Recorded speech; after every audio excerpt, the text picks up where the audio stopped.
Catholic pilgrims, as we learn from one of Spain's most revered saints, Saint Teresa of Avila, a spirited doctor of the Church. Join me, Amy Thomas, once a week as we read from Saint Teresa's book, The Interior Castle. Hello, my fellow Catholic pilgrims. Welcome to episode 77 and our entrance into the 9th chapter of the 6th mansion. In 2017, my family went to Yellowstone National Park with my husband's cousin and her family. It was an amazing trip, one of the best vacations out in nature that I have ever been on. All my life, I thought Yellowstone was just a smallish national park that housed the Geyser Old Faithful, and that's it. Imagine my surprise when I got there and found out just how enormous it is.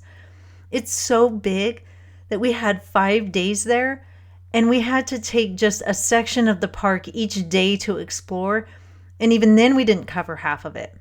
It's a lot more than one geyser. And in my humble opinion, Old Faithful isn't even the best thing to see.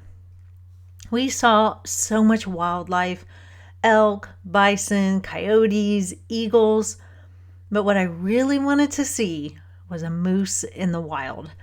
I was constantly on the lookout for a moose. Well, on about our second day there, we were in stopped traffic waiting for a buffalo to move out of the road. Buffaloes do whatever they want there, and you are just at their mercy. If they want to stand in the road, then you just wait. So we were just sitting there, and the sun was starting to go down, and it was shining through the trees and streaking in such a way that it made things hard to see. And as I'm looking out the passenger side window, I see through this streak in the trees what appears to be a moose.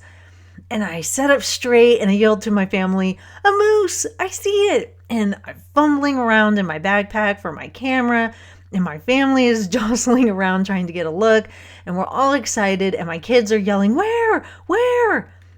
And then as I get my camera into place, I see that my moose was just a well-positioned clump of leaves and twigs that was in just the right shape in the bright light. So I had wanted to see a moose so bad, my mind conjured up a vision of one. As you can imagine, my family had a very good laugh over Mom and her leaf moose. My imaginary vision. We are going to talk about imaginary visions with Saint Teresa today, but they are not like what I experienced, to be sure. Thank goodness.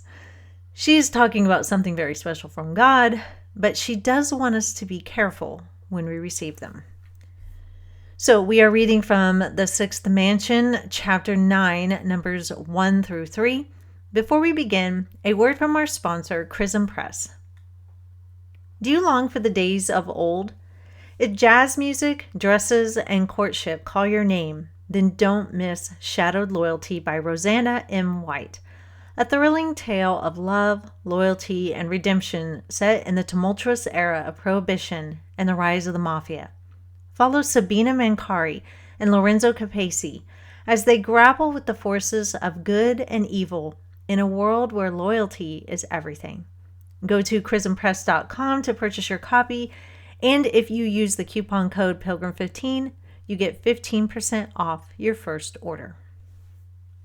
Okay. Let's begin. Now we come to treat of imaginary visions, whereby it is held that the devil is more liable to deceive people than by the other visions I have already described. This is probably true.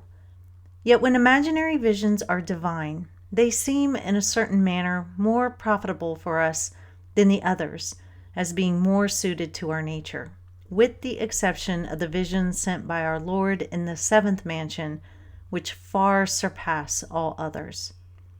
The presence of our Lord described in the last chapter may thus be symbolized. Let us suppose that we have in our possession a golden locket containing a precious stone of the highest value and powers, which, though we have not seen it, we are certain is in the case, and its virtues benefit us when we wear the pendant. Although we have never gazed on it, we value it highly, knowing by experience that it has cured us of maladies for which it is remedial. However, we dare not look at it nor open the locket, nor could we do so even if we wished, for the owner of the jewel alone knows the secret of unfastening its casket. Although he lent it to us for our use, yet he kept the key for himself. He will open the trinket when he chooses to show us its contents, and close it again when he sees fit to do so. Our Lord treats us here in this way. Now, suppose the owner of this locket suddenly opened it at times for the benefit of the person to whom he has entrusted it. Doubtless, the latter would value the diamond more highly through remembering its wonderful luster. This may be compared to what happens when our Lord is pleased to caress the soul.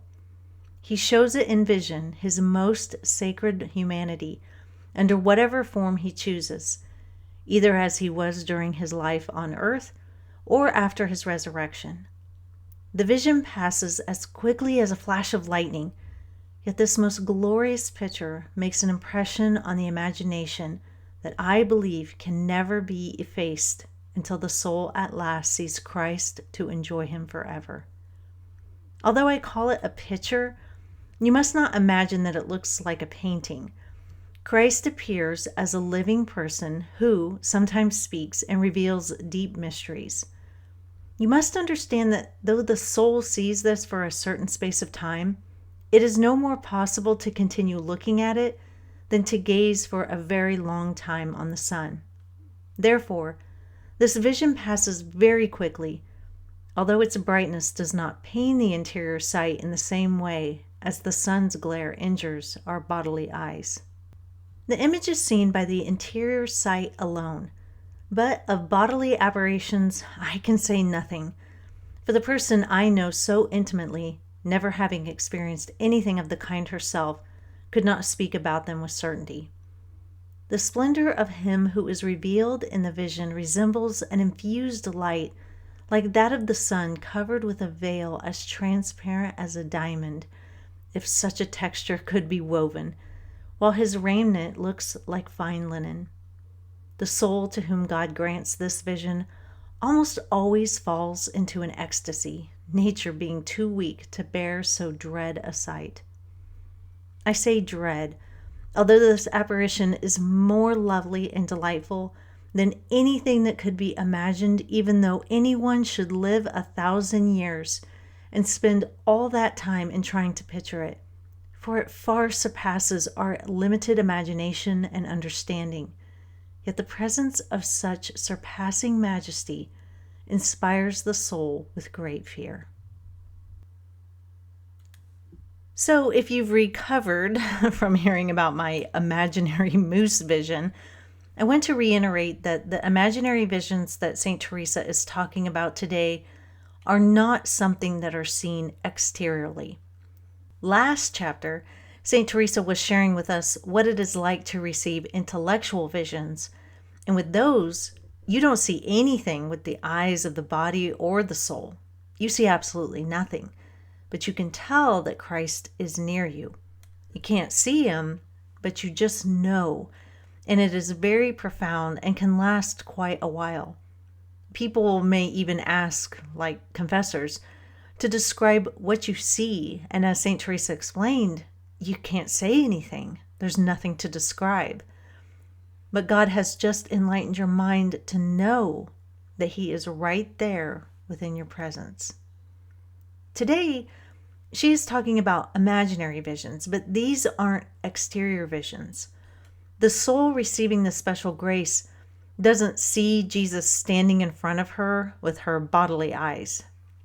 St. Teresa describes, quote, "The image is seen by the interior sight alone, but of bodily apparitions I can say nothing, for the person I know so intimately, never having experienced anything of the kind herself, could not speak about them with certainty," unquote.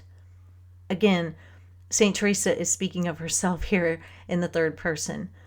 She indicates that some people do see with their eyes bodily apparitions, thinking here of maybe Saint Bernadette and Our Lady of Lourdes and Saint Juan Diego and Our Lady of Guadalupe. From everything that I've read about those two stories, those appear to be bodily appearances seen with the eyes. And from the sounds of it, St. Teresa has never experienced anything like that. Instead, she is speaking of seeing interiorly. St. Teresa describes, quote, "Although I call it a picture, you must not imagine that it looks like a painting. Christ appears as a living person who sometimes speaks and reveals deep mysteries. You must understand that though the soul sees this for a certain space of time, it is no more possible to continue looking at it than to gaze for a very long time on the sun. Therefore, this vision passes very quickly, although its brightness does not pain the interior sight in the same way as the sun's glare injures our bodily eyes." Unquote. I have heard reports of loved ones at the moment right before death. They are smiling and looking as though they are seeing something beyond the physical external world. Their eyes seem to be fixed on something that only they can see, and it's very brief, and then they pass away. As I read St. Teresa's description of the imaginary visions, I was thinking about these reports I've read and wondering if they are having a very brief imaginary vision of Christ or a saint who was there to lead them home. And it's a beautiful thought, and I don't know if I'm completely accurate on that, but in my effort to understand, that's what I thought about. The other thing I thought about was the Transfiguration, where Christ was dazzlingly white and shining in glory. Now we have to remember that that was a bodily appearance that St. Peter's, James, and John did see with their eyes. But St. Teresa tells us that in these imaginary visions, quote, "The splendor of him who is revealed in the vision resembles an infused light, like that of the sun covered with a veil as transparent as a diamond." Unquote. Doesn't that seem like a description of the Transfiguration? It sure does to me. So, something to think about, and what I'll leave you with. Why would God give such brief, extraordinary visions like this? I have my thoughts, but if you have a thought before we go on to read more, let me know. Either email me or put it in the comments. I'd really love to hear what you have to say. So that is all for today, Catholic Pilgrims. I'll see you back here real soon. And until then, live the faith boldly and travel well.